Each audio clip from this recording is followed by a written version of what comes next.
The stories of Mahabharata, retold by Sudipta Bhaumik.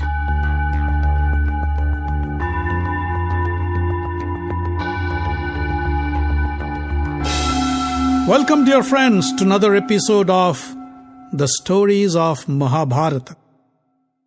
In the last episode, we heard how the Pandavas emerged from their hiding and revealed their identities to King Virat and the world.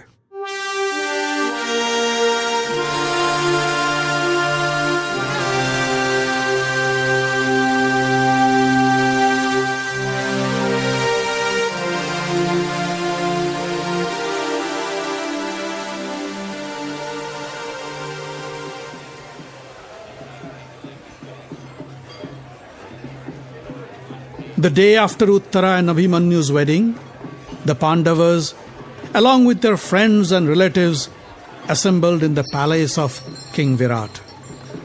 Krishna, Balaram, Satyaki, Drupad, Pradyumna, and many other stalwarts adorned the court. The servants and courtesans served them fresh fruit and drinks. The musicians played festive music. They all looked happy and content after the long festivities. But the Pandavas knew this peace and joy won't last long. They have to make plans and prepare to get back their kingdom from Duryodhan. While the others had a great time, Yudhishthir looked at Krishna. Krishna noticed the anxiety in Yudhishthir's eyes. He stood up and raised his hand, and the music stopped. The guests stopped talking and turned their attention to Krishna. Krishna said, "Dear friends, after 12 long years in exile, followed by 1 year in hiding, the Pandavas have completed their end of the bargain. Duryodhan defeated Yudhishthir in a rigged game of dice. Still, Yudhishthir and his brothers accepted their loss and did whatever they had agreed to do. Now it is Duryodhan's turn to return Pandavas their kingdom. But knowing Duryodhan, it is unlikely that he'd do the right thing. The Pandavas have the might to crush the Kauravas if they want. I'm sure if needed, you won't hesitate to join the Pandavas in this righteous battle either. However, before taking recourse to violence and war, I suggest we send a messenger to Hastinapur with the request that they peacefully return the Pandavas half of the kingdom." Balaram, Krishna's brother, taught Duryodhan the fine skills of fighting with a mace. Balaram felt his disciple was being ill-treated by Krishna and his followers. He stood up and said, "I agree to Krishna's proposal of sending a messenger of peace, but the messenger and his message should not antagonize Duryodhan. Duryodhan is not weak, and he has friends too, and his friends do not think Yudhishthir was defeated in an unfair game of dice.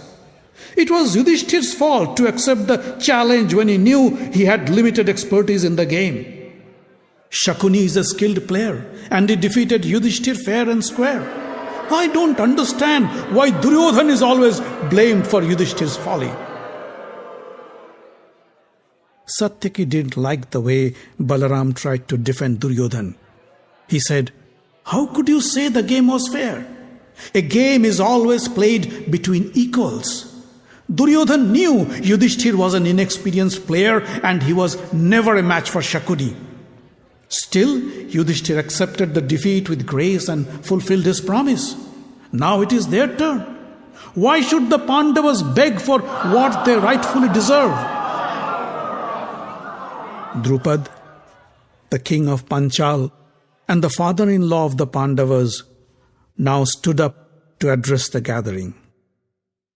He looked at Satyaki and said, "You are right.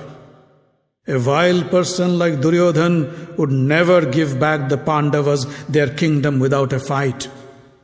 The Kuru elders wouldn't be of any help either. Dhritarashtra would only follow his sons. Bhishma and Drona are tied by their obligation to the throne. Hence, I strongly recommend that we prepare for war while we keep the peaceful negotiations in motion. We should arrange to send emissaries to all the kings and kingdoms and ask them to join us as our ally. I am sure Duryodhana would do the same. Remember, the kings would support those from whom they receive the request first. That is the norm. Krishna bowed to Drupad and said, "You are the oldest and the wisest amongst us. Please do whatever you think is the best for the Pandavas. Arrange to send a qualified messenger to Hastinapur with the message of peace and reconciliation. If Duryodhana doesn't budge, then arrange to pursue allies for the Pandavas."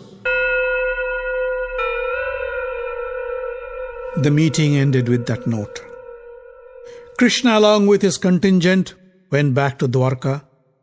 Drupad, Virat and Yudhishthir began their long meetings to strategize. They felt it would be foolish of them to wait for a response from Duryodhana and then begin the war preparations. They decided to dispatch messengers to the friendly kings requesting their support in case the war happens.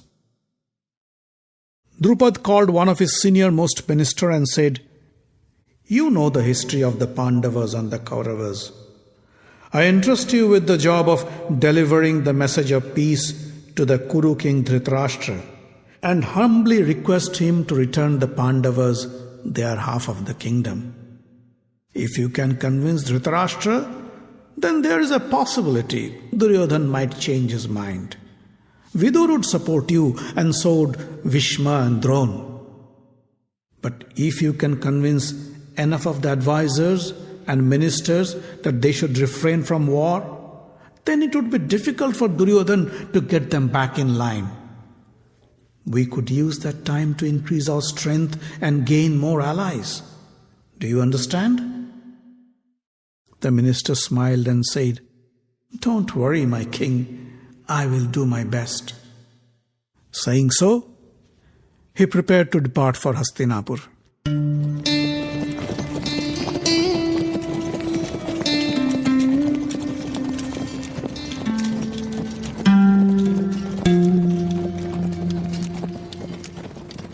The news of the Pandavas' attempt to seek allies did not remain a secret for long. The spies of Hastinapur informed Duryodhana that the Pandava messengers are crisscrossing the country, going from one kingdom to the other and convincing the kings to join the Pandava ranks. Duryodhana jumped into action. He immediately sent out his emissaries to gain allies and bolster his military might. But he knew the most prized ally would be their common cousin, Krishna. He knew Krishna favored the Pandavas, but if he could reach him in person before the Pandavas, then as per the norm, Krishna would have to join him. The moment this thought came to his mind, Duryodhana left for Dwarka on his fastest chariot. When Duryodhana arrived in Dwarka, he was relieved to discover that the Pandavas couldn't beat him in the race. Duryodhana was told Krishna is asleep. If he wanted, he could wait in Krishna's bedroom until he woke up. Duryodhana stepped into the room and found Krishna deep asleep in his bed. He tiptoed into the room and sat down on a chair near Krishna's head. Few moments later, Arjun walked into the room. He was disappointed to find Duryodhana already there, sitting in his room. However, he didn't leave. Arjun sat down on the bed near Krishna's feet. A little later, Krishna woke up and saw Arjun sitting near his feet. Then he turned around and saw Duryodhana sitting on the chair next to his head. Duryodhana and Arjun both stood up and bowed to Krishna to show their respect. Krishna welcomed them and said, "It is great to see you cousins together after a long time. What brings you here?" Duryodhana said, "Krishna, You must be aware of the possibility of war between us and the Pandavas. I pray it really doesn't happen and we resolve our dispute without any bloodshed. However, if war happens, I would like to request you to support us. You are our cousin, and I know you treat us both with equal compassion. But I was here first, and as per the norms, you should join me. Krishna smiled and said, Duryodhan, you may have come here first, but I have seen Arjun before I saw you. Duryodhan's face turned red with humiliation. He felt anger seething inside him. He looked hard at Arjun and said, I should have guessed. Krishna laughed and said, Don't worry, Duryodhan. I want to support you both. I have two choices to offer. You can either opt for me or opt for 100 million of my fierce Narayani warriors. Each Narayani warrior is as powerful and strong as me. If you opt for me, I'll join you only as an advisor and not as a warrior. I will not pick up a weapon and I will not fight. Now you decide what you want. Since Arjun is the younger one and I've seen him first, I'd like to ask him first. Arjun, what would you opt for? Arjun knelt in front of Krishna and with folded palms he said, Krishna, I choose you. Krishna said, Are you sure? Remember, I won't fight. The Narayani warriors are the most dreaded in the world and any army would be fortunate to have them. Arjun didn't budge. He said, I want you by my side, nothing else. Krishna held Arjun and said, Well then, you will have me. Duryodhan, you can have 100 million Narayani soldiers. I hope you are happy. Duryodhan was indeed happy. How could Krishna help if he didn't fight?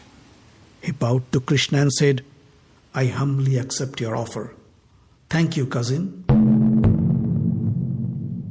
After Duryodhan left the room, Krishna asked Arjun, Why did you pick me? How could I be of any help to you in a war?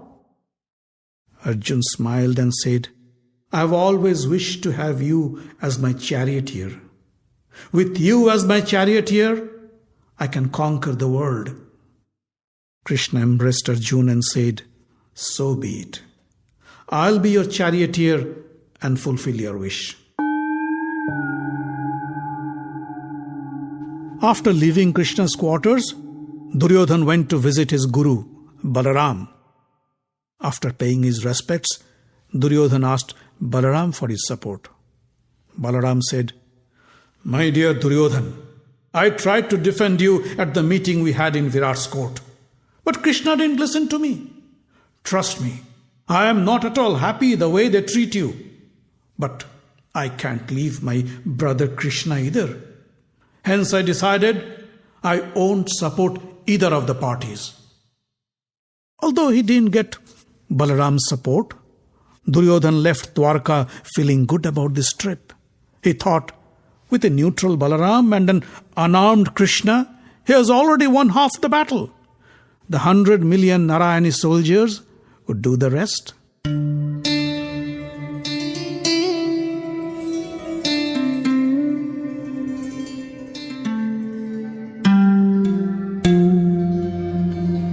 Salva, the king of Madra, was one of the most powerful kings whose support was sought after by both the sides.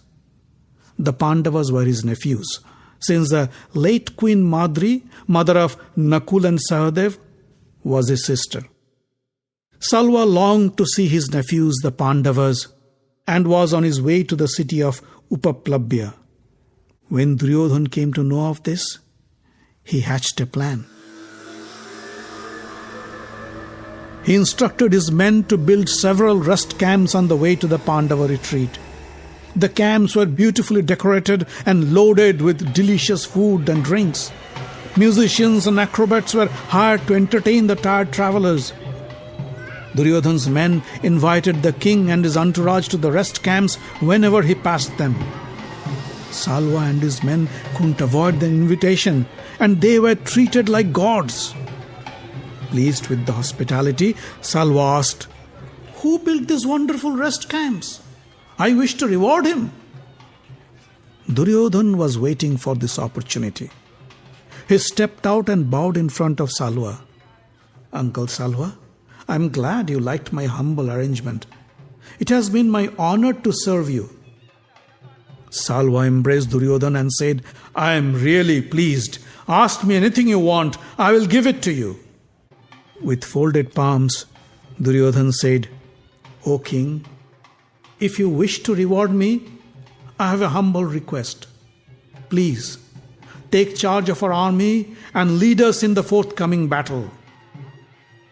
Salva was taken aback. He had always intended to support the Pandavas, his direct nephews, but now he couldn't take back his word. He said, "So be it. I will fulfill your wish and join your team in the battle." Duryodhana was ecstatic. He said, "Well then, after you visit the Pandavas, please come to Hastinapur. I look forward to your advice and guidance."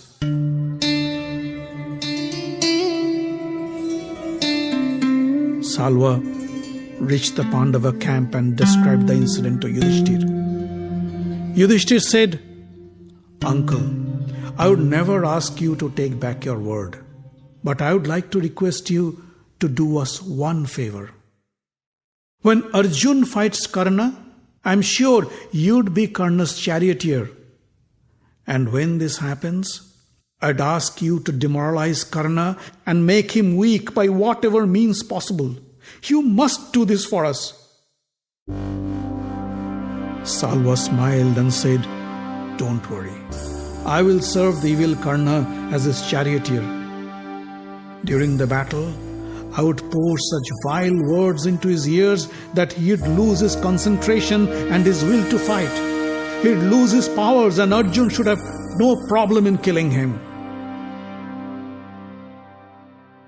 The Pandavas and the Kauravas continued their efforts to accumulate their strength. Hundreds of kings from far and near joined the Pandava side and promised to support them with their military might. Soon the Pandavas amassed an army of 7 Akshauhinis. An Akshauhini comprised of 21,870 chariots, 21,870 elephants, 65,610 cavalry, and 109,350 infantry. The Kauravas also were able to build a huge army with the support from the kings all around the country. At the end, the Kaurava army's strength rose to 11 Akshauhinis, 4 Akshauhini more than the Pandavas. Duryodhana felt confident that the Pandavas would have no chance against him when the war happens. However, the Kuru seniors were not so sure. They wanted to give diplomacy a chance before an all-out war broke out between the cousins, for they knew such a war would have devastating consequences and would wipe out a huge number of men from the land of Bharata.